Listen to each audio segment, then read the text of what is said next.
Ja, kann dem nur vieles abgewinnen. Im Gegenteil, in Deutschkreuz haben wir 25 Gemeinderäte und ich bin überrascht, wie viele tatsächlich wissen, dass sie überhaupt im Gemeinderat sitzen, beziehungsweise welche Verantwortung sie dort tragen.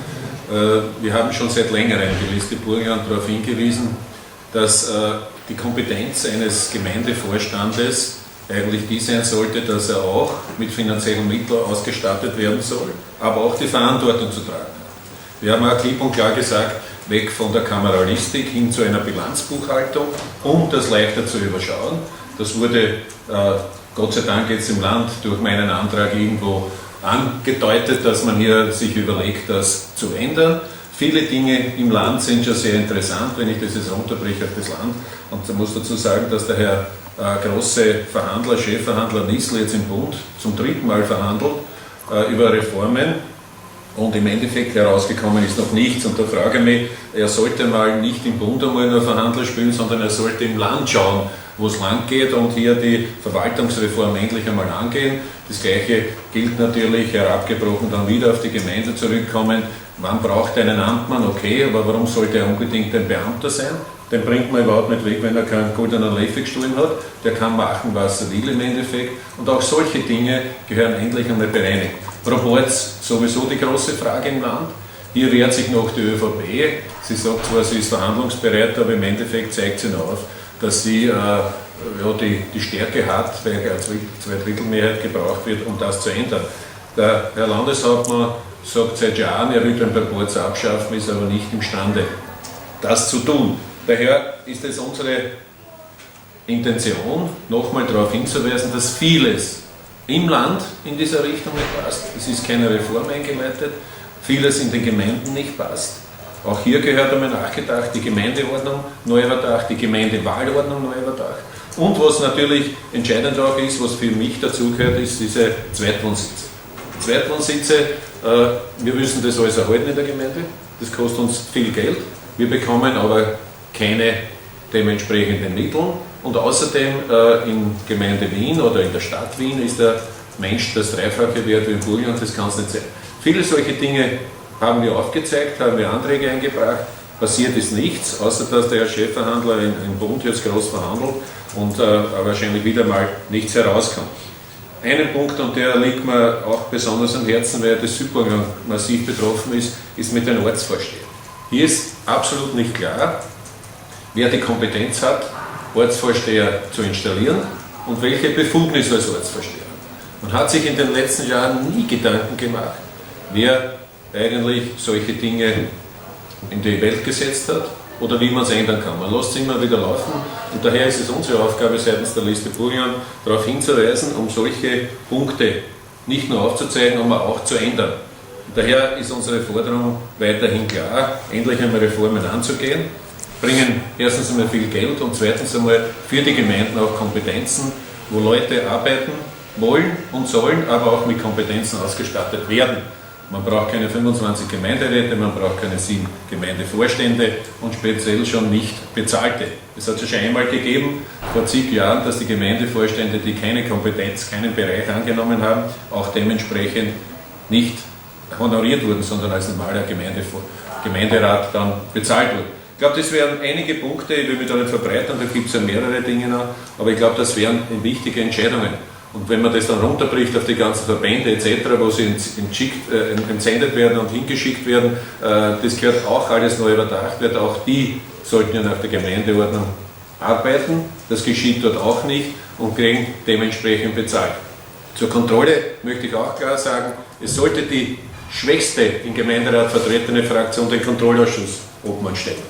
Und der soll, wie Wolfgang Rauter gesagt hat, dementsprechend bezahlt werden, honoriert werden. Weil ich finde, dass es wichtig ist, es kann nicht so sein, es ist der Bürgermeister von der SPÖ und der Vizebürgermeister der ÖVP und stellen gleichzeitig den Kontrollausschuss Obmann. Das kann es ja nicht gehen. Du müsste laut Gemeindeordnung sehr wohl der Herr, der die schwächste oder die Frau, die die schwächste Partei oder Fraktion im Gemeinderat vertreten ist, den Kontrollausschuss Obmann stellen. Ja, das war es einmal von meiner Seite. Was müssten für diese Reduktion der Gemeindevorstände geändert werden? Das ist die Gemeindeordnung, oder? Gemeindewahlordnung und Gemeindeordnung. Beides geht. und das mit Verfassungsmehrheit. Aber das wäre für die ÖVP eine Nagelprobe, ob sie wirklich bereit ist, den Proporz abzuschaffen. Sie sagen ja, auf Landesebene sind sie auch dafür, aber da stimmen die Rahmenbedingungen nicht ganz. Gemeindeebene wäre das doch eine sehr attraktive Geschichte, dass man sagt, dort hast du ja den direkt gewählten Bürgermeister, der hat die Akzeptanz durch die Bevölkerung, und wenn man sagt, der direkt gewählte Bürgermeister stellt so wie der Bundeskanzler sein Team zusammen, glaube ich, dass das durchaus ein erster Schritt ist, um zu beweisen, ob man wirklich jetzt eine Abschaffung des Proporz verhandelt. Also Gemeindewahlordnung und Gemeindeordnung. Das war ja im Zuge der Verfassungsreformgeschichte, das dazu quasi. Ne? Richtig, ja. Aber es muss mal angegangen werden. Es kann nicht nur immer auf die lange Bank geschoben werden. Das tun wir ja schon seit Jahren.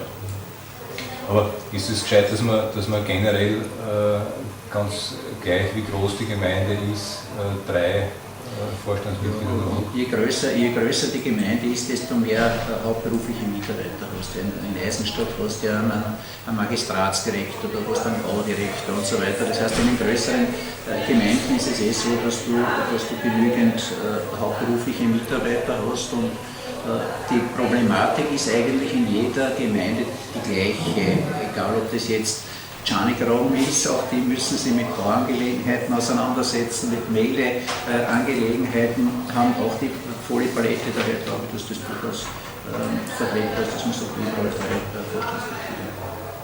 Ich gehe einen Schritt oder jetzt weiter und sage, ab 3000 Einwohner sollte ein hauptberuflicher Bürgermeister eigentlich das machen. Denn in vielen Gemeinden ist der Bürgermeister nur mehr, ja, der ist meistens nicht da und der Amtmann führt die Geschäfte. Und der ist Beamter, und das kann nicht sein, dass man in der Richtung denkt, sondern man muss heutzutage wirtschaftlich denken. Und wenn ich mir die Medien dementsprechend auch durchlese, dann steht auch klipp und klar drin, dass der Wirtschaftsfaktor in einer Gemeinde ein riesengroßer ist und viele Arbeitsplätze schafft. Und das entscheidet ein Amtmann und nicht der Bürgermeister. Das kann es nicht sein. Das heißt, ob 3000 Einwohner hat man etliches zu tun, einiges zu tun, und daher gehört für mich da der hauptberufliche Bürgermeister. Sollte dann auch mehr verdienen als jetzt? Selbstverständlich.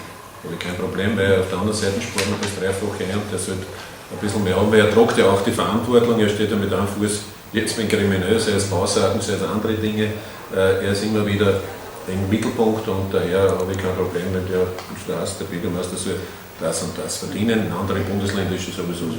Die derzeitige Situation ist absolut untragbar, dass ich sage, der Bürgermeister macht das nebenberuflich, hat eine Hauptbeschäftigung und ist für alles voll verantwortlich. Das kann es nicht sein. Das heißt, vertritt auch die Position, die der Manfred Köhli hier vertritt, dass man sagt, die beste Lösung ist hauptberuflicher Bürgermeister ab einer bestimmten Größe einer Gemeinde. Wenn das nicht durchsetzbar ist, dann muss man den Bürgermeister zumindest in vielen Bereichen aus der Verantwortung verantwortlich sein. Und der kann im Melderegister jetzt irgendeine falsche Eintragung ist, bist jedes Mal mit einem Fuß im Kriminal, und das kann es ja nicht sein. Wie viel sollte er dann verdienen ungefähr? Und da schau, ich kann dir ein gutes Beispiel sagen. Ich war Clubobmann und habe meinen Job müssen niederlegen, habe auf vieles verzichtet, und der wird auch dementsprechend honoriert. Und das muss man sich anschauen, und da muss man diskutieren. Und daher seien wir auch der festen Überzeugung, es sollte eine starke Gemeindevertretung geben, die das ausverhandelt, die sich das ausmacht, und nicht politische Parteien da immer wieder hin und her geschoben werden, wie ein Gemeindevertreterverband, Gemeindebund und wie es alle gibt. Das soll es nicht geben. Es soll eine starke geben, und die dürfen im Landtag nicht vertreten sein.